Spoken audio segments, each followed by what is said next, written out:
Bismillahirrahmanirrahim. Assalamualaikum warahmatullahi wabarakatuh. Alhamdulillah, kita ketemu lagi pada kesempatan yang mungkin hari ini agak berbeda dari biasanya, karena ada topik pembahasan yang pada kesempatan hari ini akan kita bahas secara bersama-sama. Khususnya ini kita dalam momentum tahun ajaran baru bagi beberapa, bahkan hampir semua sekolah dan juga pondok pesantren di seluruh Indonesia. Nah, dalam hal ini kami coba membuat sebuah video yang mana ini kami buat khusus untuk anak-anak, adik-adik semua yang akan masuk di pondok pesantren. Kemudian selain pondok pesantren misalnya boarding school, ya yang sifatnya sekolah-sekolah yang bersifat berasrama. Sehingga ada tips, ada trik atau kiat-kiat yang harus adik-adik ketahui bagaimana kemudian biar selama proses pendidikan di asrama adik-adik semua merasa betah, nyaman, dan tidak kemudian selalu rindu ingin pulang, selalu rindu dengan keadaan suasana-suasana di luar pondok pesantren. Baiklah adik-adikku, calon santri yang berbahagia, pada kesempatan ini ada kurang lebih sekitar 7 tips untuk kalian agar di dalam asrama bisa kemudian betah, kemudian tidak selalu ingin atau rindu untuk pulang ke rumah kalian masing-masing. Baiklah, jangan kemana-mana, tetap saksikan terus video ini, tayangan ini di Mu Channel.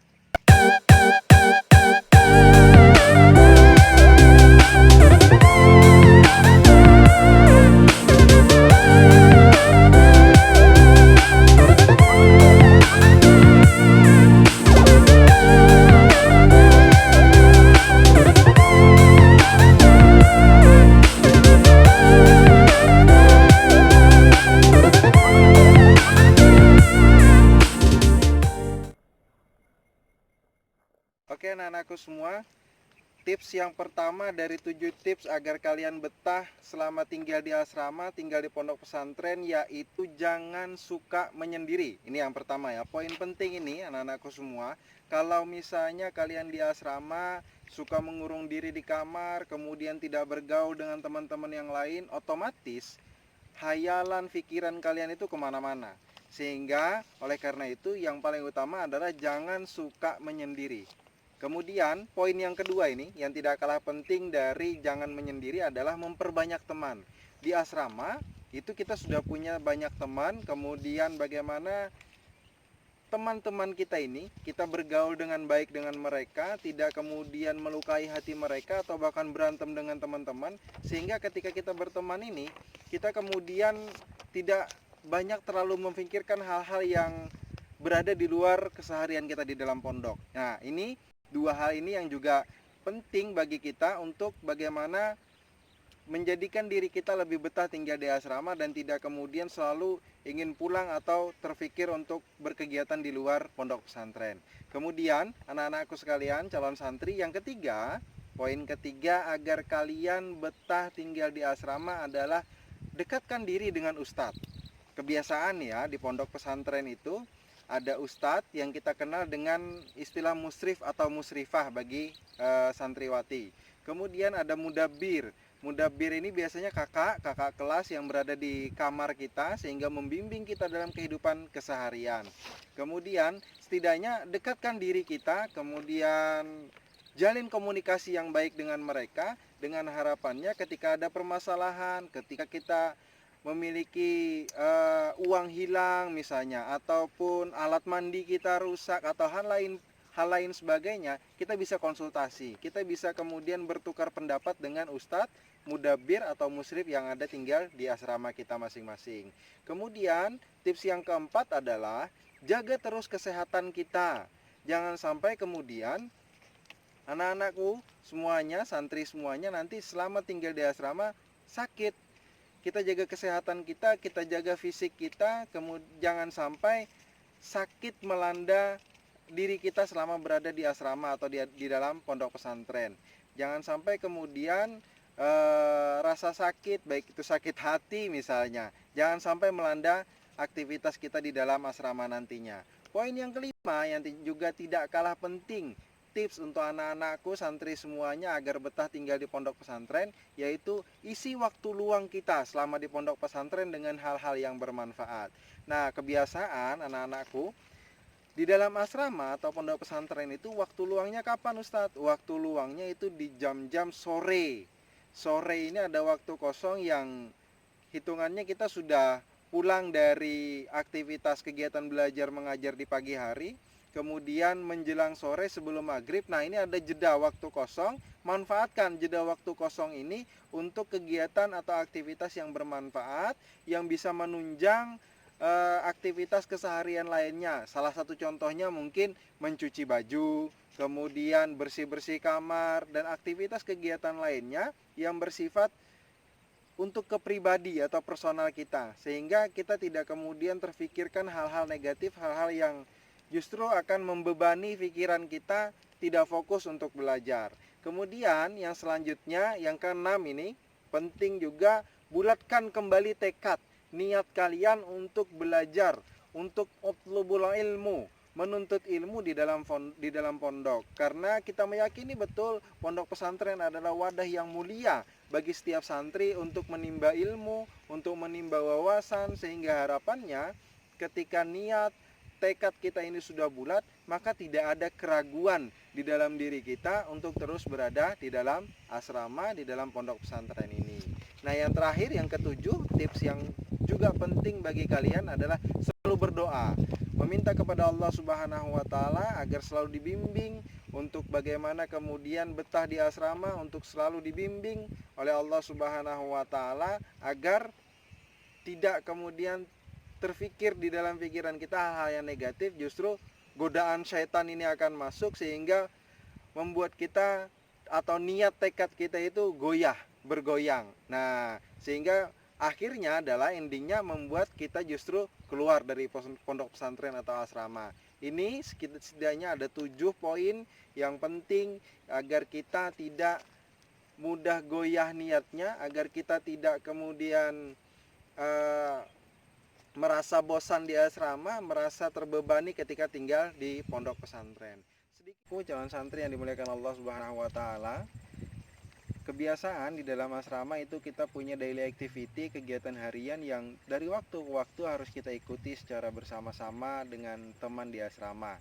Nah, kebiasaannya khususnya ini untuk waktu bagian Indonesia bagian tengah, karena ini daerah Kalimantan Selatan, saya akan coba sampaikan.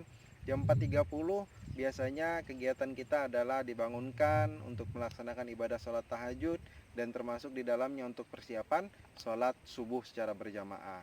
Setelah sholat subuh selesai, kita kemudian melanjutkan kegiatan pembelajaran.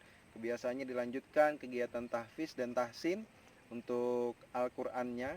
Sehingga karena apa? Di pagi hari itu hafalan kita, kemudian bacaan Al-Qur'an kita itu akan sangat mudah untuk disampaikan, atau murojaahnya akan sangat mudah di saat subuh hari.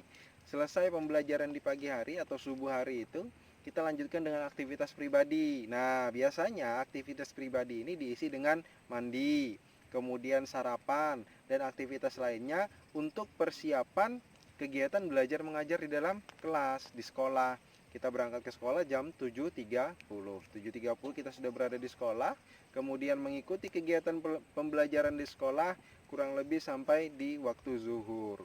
Waktu zuhur kita lanjutkan dengan sholat zuhur berjamaah, masih di lingkungan sekolah atau lingkungan pondok pesantren.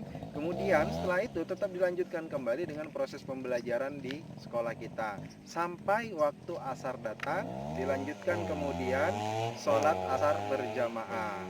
Setelah sholat asar kita kembali ke asrama. Nah, ini ada kesempatan bagi anak-anakku semua, santri sekalian, untuk berkegiatan di asrama, untuk memanfaatkan waktu ini sebagai waktu untuk keperluan pribadi, contohnya mencuci baju, kemudian bersih-bersih kamar dan lain sebagainya yang itu bersifat personal. Dilanjutkan setelah itu kita persiapan sholat maghrib, kita sholat maghrib berjamaah. Setelah maghrib kita lanjutkan kegiatan belajar ba'da maghrib di masjid atau di musola pondok pesantren. Kemudian dilanjutkan dengan sholat isya. Habis sholat isya ini kita makan malam. Makan malam di dapur, kemudian bersama teman-teman di asrama kita. Setelah makan malam dilanjutkan dengan mutolaah. pembelajaran khusus untuk murojaah apa yang sudah kita dapatkan di pagi harinya. Jadi belajar kembali untuk kegiatan-kegiatan aktivitas pembelajaran yang sudah diajarkan di pagi hari. Nah, selesai mutolaah kurang lebih pukul 9.30 waktu Indonesia Tengah, kita lanjutkan dengan persiapan untuk tidur. Karena persiapan untuk tidur ini biasanya khusus piket kamar, itu dia harus membersihkan kamar, kemudian membersihkan kamar mandi dan semua yang berkaitan dengan keperluan asrama itu sendiri. Ini kemudian ini merupakan daily activity ataupun rundown ya, schedule per hari yang harus dilalui oleh setiap santri. Jangan pernah merasa berat, jangan pernah kemudian merasa ini beban. Karena walau bagaimanapun ini adalah merupakan bagian dari proses pendidikan kita, proses kemandirian kita. Karena di suatu ketika nantinya, suatu hari nantinya, kita akan melalui proses kehidupan seperti ini. Tidak melulu kemudian setiap anak harus terus dilayani oleh orang tuanya. Nah, di pondok pesantren inilah, di asrama inilah anak-anakku semuanya diajarkan bagaimana untuk bisa hidup mandiri, kemudian menyelesaikan masalah secara pribadi, sehingga tidak terlalu tergantung kepada orang tua.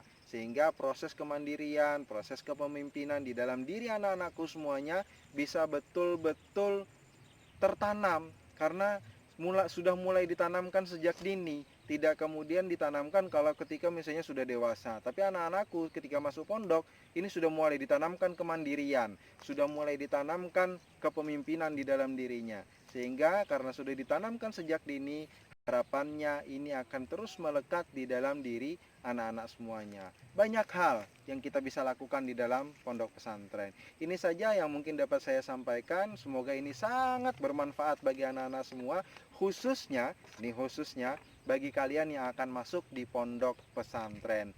Terima kasih. Billahi fisabilil haq fastabiqul khairat. Wassalamualaikum warahmatullahi wabarakatuh.